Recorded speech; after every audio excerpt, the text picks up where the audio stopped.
Hey, it's Brian G, and if you're thinking about creating a video outdoors, well, a little bit of planning and the tips I'm going to share in this video will help you go really far and create something that people really love. That's what's coming up.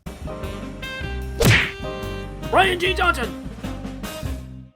Hey, it's Brian G, and to grow on YouTube, stake your claim and amplify your message. And to really jumpstart your channel, check out my free 40-minute YouTube Masterclass, link in the description. Now, there's a few elements that will really determine just how much people dig your video. One is the information you share, and two is what you actually capture when you're filming your video. That's something like a really cool sunset or sunrise, maybe a fantastic time lapse.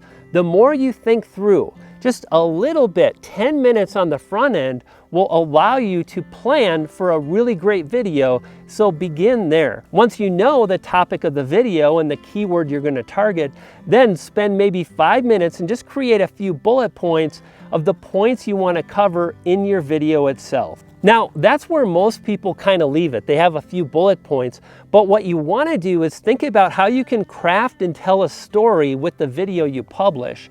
And one of the really cool things or ways you can do that is to think through some of the things you can capture at the location you're going to go to. So example, I shot the video you're looking at now at beautiful Garden of the Gods in Colorado Springs.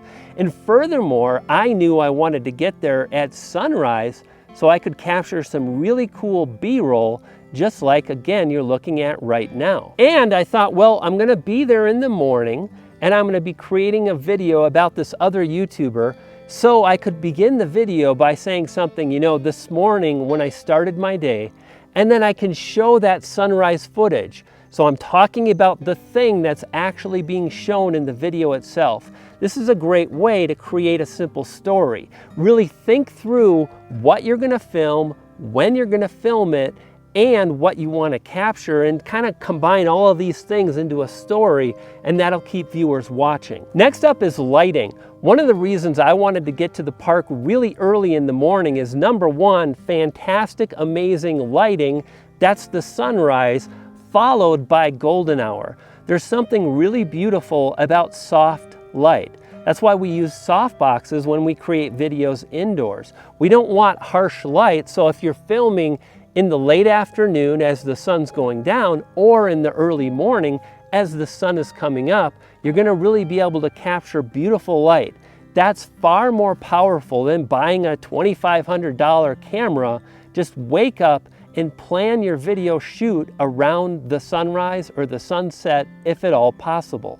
Now, once you're on location, you really want to think ahead. Again, this is the power of planning out and thinking through what you're going to create, because you really want to create two types of shots when you're filming.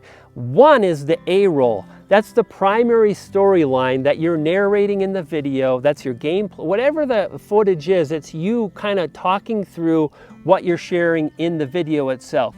Now, the second kind of footage you want to capture is what's called B-roll. That's this footage right here of this kind of beautiful dead driftwood in the blurry background, or it's this pretty picture of this flower, or again, it's this shot of me, the silhouette, the sunrise. This is all B-roll. And again, if you know this going in, hey, I want to create and capture as much as I can, that'll give you more options in the edit later. So plan out your shots accordingly. Now, the next thing I want to share with you is really kind of the good, the bad, and the ugly when it comes to people.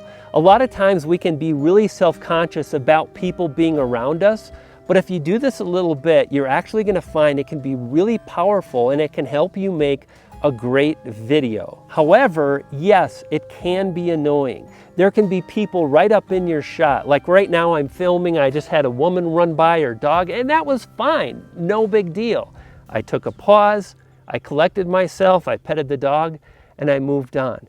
The thing you can do, and I really recommend, is when you get set up for the shot, try to remove yourself from as many people as possible when you're doing the A-roll, when you're narrating, explaining, etc. And then later you can capture B-roll, and you don't have to even capture audio, although I've kind of found it's cool to be able to capture the audio. But you don't have to worry about like being perfect. In fact, that's one of the things I want to share. you don't have to create the perfect video. In fact, oftentimes creating a moment that's a little bit more human is really fantastic. Like this clip here, for example. I ran into this cool dog. He had his head out the window. A car was driving by. And I'm like, do you mind if I capture a few seconds of video of your dog? And the owner said yes, and this is what I got. Hey, Dino, where'd you go? Hey, Dino.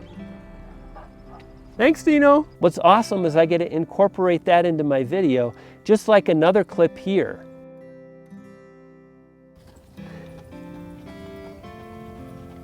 Now for that clip, I had just wrapped up my A-roll. I was all done, and this guy could see this guy coming, and I'm like, hey, can I take a few seconds of video of you and your dogs? He said, sure. And that was the clip you saw. So ask people when you're out and about, do you mind if I incorporate you or I add you into my video? And if they say yes, you're good to go. What we're really talking about here is capturing the moment. Do whatever you can to be prepared to capture the moment, because the moment comes and goes really fast. And sometimes you'll have an opportunity to capture something and you'll be heartbroken if you don't. So be prepared to pounce. And like sometimes I feel like I'm not gonna get it. And don't think like that. I'm training myself right now to jump on it, get the camera out or point the camera, click the button. So let's talk about gear. First off, I recommend that you grab a regular tripod and you film most of your video on the tripod, especially if you're doing any kind of narration or you're telling a story, anything like that. It's a lot more pleasing. It's a lot easier for viewers to watch if they're not like watching some shaky handheld footage.